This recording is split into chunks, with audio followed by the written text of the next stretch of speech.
Assalamualaikum warahmatullahi wabarakatuh. Perjalanan Abu Nawas ke negeri orang. Pada suatu hari di desa kecil yang damai di Arab, hiduplah seorang pria bijak dan cerdik bernama Abu Nawas. Dengan kecerdikannya yang luar biasa, Abu Nawas seringkali menjadi pusat perhatian di kampungnya. Cerita tentang kelicikannya yang menghibur sudah tersebar luas. Namun, suatu hari, ia merasa jenuh dengan kehidupan sehari-harinya dan memutuskan untuk melakukan perjalanan jauh ke negeri orang untuk mencari pengalaman baru dan menambah pengetahuannya. Dengan persiapan yang matang, Abu Nawas pun berangkat. Ia membawa sedikit bekal dan sejumput rasa penasaran yang besar.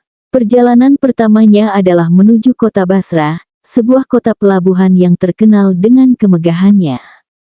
Di Basra, Abu Nawas bertemu dengan banyak orang dari berbagai latar belakang dan belajar banyak hal baru.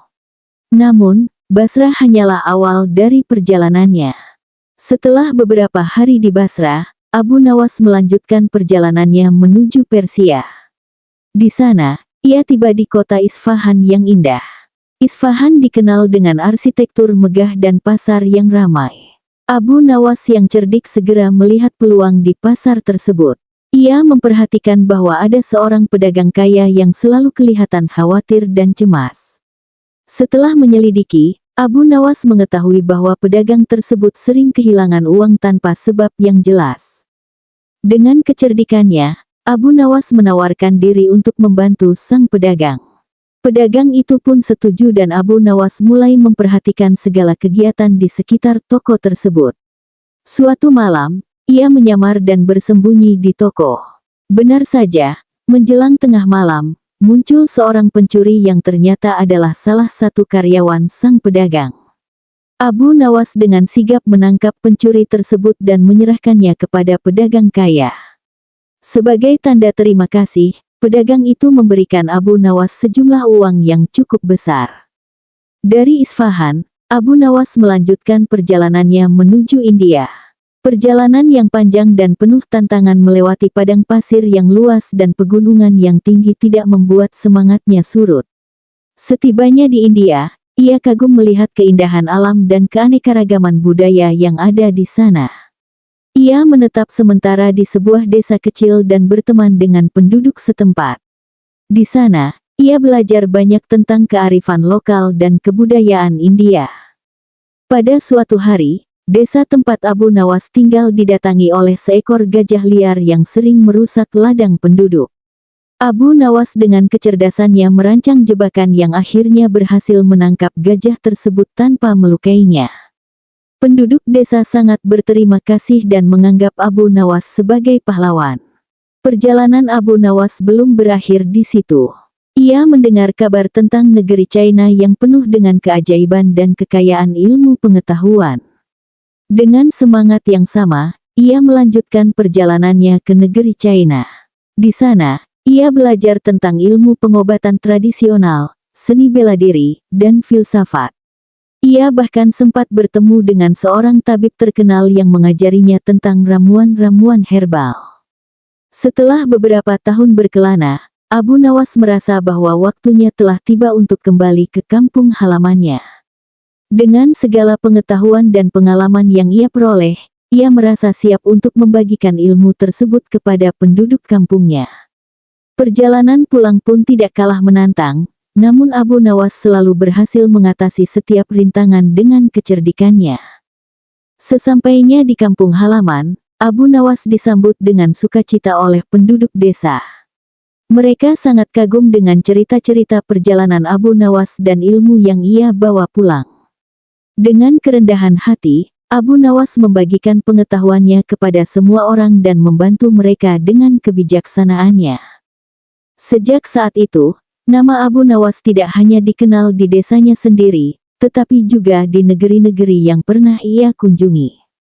Kisah perjalanannya menjadi legenda yang menginspirasi banyak orang untuk mencari ilmu dan petualangan di luar batas-batas yang mereka kenal. Di sebuah kota yang ramai di tepi sungai, Abu Nawas hidup sederhana dalam sebuah rumah kecil yang terbuat dari tanah liat. Meskipun kehidupannya tidak mewah, Abu Nawas selalu bersyukur atas segala nikmat yang diberikan Allah. Suatu hari, Abu Nawas terbangun dengan sinar matahari yang hangat memasuki kamar kecilnya. Dia duduk di ambang pintu dan melihat sekelilingnya dengan rasa syukur. Alhamdulillah, gumamnya sambil menghirup udara segar pagi. Ketika Abu Nawas turun ke pasar, dia melihat orang-orang sibuk membeli dan menjual barang dagangan mereka. Beberapa di antara mereka tampak cemas dan gelisah, namun Abu Nawas tetap tenang dan bahagia dengan apa yang dimilikinya. Saat pulang ke rumah, Abu Nawas menyambut kedatangan seorang tetangga yang membawa sekeranjang buah-buahan segar. "Terima kasih, tetangga," kata Abu Nawas sambil tersenyum. "Allah selalu memberikan rezeki kepada kita semua." Di malam hari, ketika Abu Nawas duduk di teras rumahnya, dia memandang langit yang penuh dengan gemerlap bintang. "Betapa indahnya ciptaan Allah," ucapnya sambil mengangkat tangan ke langit. "Aku bersyukur atas segala yang telah Engkau berikan." Setiap hari, Abu Nawas menjalani hidupnya dengan penuh syukur. Meskipun mungkin tidak memiliki kekayaan material yang melimpah, dia merasa kaya dengan cinta dan kasih sayang Allah yang selalu mengelilinginya. Suatu pagi, ketika Abu Nawas sedang duduk di tepi sungai, dia melihat seorang fakir miskin yang berjalan dengan gagah berani. Abu Nawas mengundangnya untuk duduk bersamanya dan berbagi roti serta air yang dimilikinya. "Fakir yang mulia," kata Abu Nawas dengan tulus, "biarlah kita bersyukur atas nikmat Allah yang telah diberikan kepada kita, meskipun hanya sebatas roti dan air." Fakir itu tersenyum dan mengangguk. "Benar sekali, Abu Nawas," katanya. "Allah selalu memberikan apa yang kita butuhkan, dan kita harus bersyukur atas segalanya." Dari hari itu, Abu Nawas dan fakir miskin itu menjadi sahabat yang baik. Mereka sering berbagi cerita dan pengalaman hidup mereka, serta selalu mengingatkan satu sama lain untuk bersyukur atas segala nikmat yang diberikan Allah. Dengan hati yang penuh syukur dan penuh cinta kepada Allah, Abu Nawas melangkah menjalani hidupnya, menemukan kebahagiaan dalam kesederhanaan dan kebijaksanaan dalam rasa syukur. Keseharian Abu Nawas diisi dengan kegiatan yang sederhana namun bermakna. Dia sering berjalan-jalan di sepanjang sungai, menikmati indahnya alam dan mengobrol dengan para petani yang sedang bekerja di ladang mereka. Dia juga gemar duduk di bawah pohon sambil menulis puisi atau mengarang cerita-cerita lucu yang membuat orang-orang tersenyum. Meski hidupnya sederhana, Abu Nawas selalu berbagi apa yang dia miliki dengan orang lain. Dia tidak pernah kehabisan kata-kata untuk menghibur mereka yang sedang sedih, atau memberi nasihat kepada yang membutuhkan.